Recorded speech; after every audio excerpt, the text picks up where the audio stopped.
काल की प्रथम लोक सेवा आयोग जोधपुर 1937 में की गई थी। राजस्थान में उस टाइम 19 रियासतें थी, जो अलग अलग रियासतों में अलग अलग आयोग थे। और सर्वप्रथम लोक सेवा आयोग गठन जोधपुर में 1937 में की गई थी। और आरपीएससी की स्थापना हेतु अधिसूचना यानी नोटिफिकेशन आया था 16 अगस्त 1949 को। और आरपीएससी की स्थापना इसके 4 दिन बाद 20 अगस्त 1950 को एक अध्यादेश के माध्यम से की गई थी। और आरपीएससी ने कार्य करना स्टार्ट 22 दिसंबर 1949 को स्टार्ट किया था। अब आगे देखते हैं आरपीएससी की संरचना। वर्तमान में 1+7 एक तो अध्यक्ष होगा और 7 सदस्य होंगे। ये 2011 से स्टार्ट थी, लेकिन स्थापना के टाइम एक अध्यक्ष और 2 सदस्य थे। एक अध्यक्ष उस टाइम थे एस.के. घोष। स्थापना के टाइम अध्यक्ष थे एस.के. घोष और 2 सदस्य थे डी.एस. तिवारी और एन.आर. चांडोलकर। एस.के. घोष का मैक्सिमम टर्नओवर रहा था। और वर्तमान में है अध्यक्ष संजय श्रोत्रिय। राज्यपाल आरपीएससी के सदस्यों की संख्या घटा या बढ़ा सकती है। आयोग में जब अध्यक्ष नहीं रहता है, उसकी जगह कार्यवाहक अध्यक्ष के रूप में काम करता है, तो उसकी नियुक्ति राज्यपाल के द्वारा की जाती है। और आरपीएससी में सदस्य बनने की योग्यता क्या क्या है? आरपीएससी के सदस्य बनने की क्या क्या योग्यता है? 50% सदस्य संघ एवं राज्य सरकार में 10 वर्षों का अनुभव, मतलब 10 वर्ष काम कर चुके हो, जो आरपीएससी के सदस्य बन सकते हो। और 50% सदस्य जो वकील हो, पत्रकार हो, शिक्षाविद, इनके बारे में जो जानकारी रखते हो, वो इनके बन सकते हैं सदस्य या अध्यक्ष।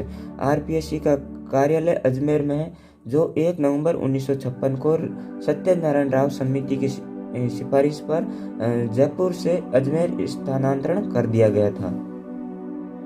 अब आगे देखते हैं कि आरपीएससी की सदस्यों की नियुक्ति और अध्यक्ष की नियुक्ति कौन करता है। आरपीएससी के सदस्यों की नियुक्ति राज्यपाल द्वारा मुख्यमंत्री एवं मंत्री परिषद की सिफारिश पर की जाती है। इनका कार्यकाल 6 वर्ष या 62 वर्ष जो भी पहले हो। यह 41 संविधान संशोधन द्वारा इसकी आयु 6 वर्ष या 62 वर्ष कर दी गई थी। और कार्यकाल का यदि इस्तीफा देना चाहे तो अध्यक्ष या सदस्य इस्तीफा राज्यपाल को देगा। और वार्षिक प्रतिवेदन जो आरपीएससी ने पिछले 1 वर्ष में क्या क्या काम किए हैं, वह वार्षिक प्रतिवेदन होता है जो राज्यपाल को सौंपता है। यदि कार्यकाल पूर्ण हो जाता है, यदि समाप्त हो जाता है, तो अध्यक्ष व सदस्य की पुनर्नियुक्ति नहीं हो सकती, मतलब राजस्थान में नहीं हो सकती है। राजस्थान में नहीं हो सकती, इसका मतलब क्या है कि जब आरपीएससी का अध्यक्ष होता है, वह पुनः आरपीएससी का अध्यक्ष नहीं बन सकता, मतलब एक बार ही बन सकता है। पुनर्नियुक्ति के क्या क्या प्रावधान है कि आरपीएससी का चेयरमैन और मेंबर है, जो आरपीएससी का चेयरमैन मेंबर नहीं बन सकता और न ही मेंबर वापस बन सकता। जबकि आरपीएससी का चेयरमैन वापस चेयरमैन नहीं बन सकता, लेकिन आरपीएससी का मेंबर चेयरमैन बन सकता है, मतलब अध्यक्ष बन सकता है। और आरपीएससी का चेयरमैन और अध्यक्ष दोनों ही अदर पब्लिक सर्विस कमीशन में नई मेंबर बन सकता है, और इसके साथ अध्यक्ष बन सकते हैं दोनों अदर पब्लिक सर्विस कमीशन में। जबकि यूपीएससी में मेंबर भी बन सकते हैं और अध्यक्ष भी बन सकते हैं। निष्कासन की प्रक्रिया। अब आगे देखते हैं निष्कासन की प्रक्रिया। राष्ट्रपति द्वारा सर्वोच्च न्यायालय की जांच के पश्चात ही इसको हटाने की प्रक्रिया भी वही है जो राज्य निर्वाचन आयोग के बारे में उल्लेखित है, जो आर्टिकल 124(4) में उल्लेखित है। उनकी जांच पड़ताल के बाद ही राष्ट्रपति हटाता है। आरपीएससी राजस्थान में क्या क्या काम करती है। आरपीएससी विभिन्न भर्ती परीक्षाओं के साक्षात्कार और परीक्षाओं का आयोजन कराती है और राज्य सरकार को सलाह प्रदान करती है, जैसे विभिन्न नीतियों के निर्माण में काम करती है, जैसे भर्ती नीति, प्रशिक्षण नीति या पद स्थापन नीति, स्थानांतरण नीति। और दूसरा, राज्य सरकार को यह भी सलाह देती है कि अनुशासनात्मक कार्यवाही की जाए किसी के खिलाफ। और दूसरा है राज्य के कर्मचारी जो पेंशन संबंधी मामले हैं वह भी यही देखती है, जिनमें क्षतिपूर्ति हुई या मुआवजे की मांग की करते हैं जो कर्मचारी होते हैं, उनकी भी सलाह के लिए या उनके समाधान के लिए भी काम करता है। और राज्यपाल को वार्षिक प्रतिवेदन सौंपता है जो आर्टिकल 323(2) में उल्लेखित है।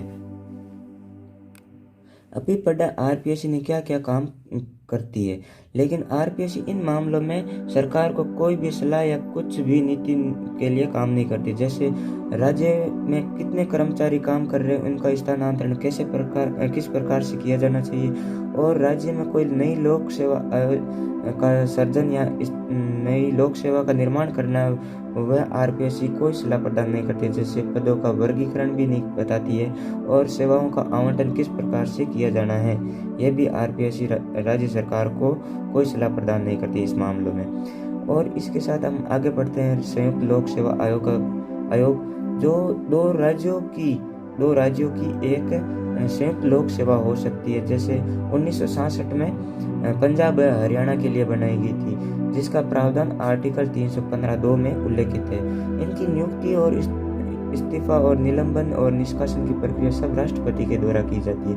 और जबकि वार्षिक प्रतिवेदन जो एक साल में इस आयोग ने क्या क्या काम किए जो संबंधित राज्य के राज्यपाल को सौंपती है।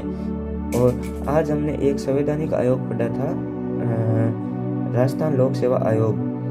इसी के साथ ये समाप्त होता है। हम अगले वीडियो में नई कोई बोले तो लोकायुक्त के बारे में पढ़ेंगे हम।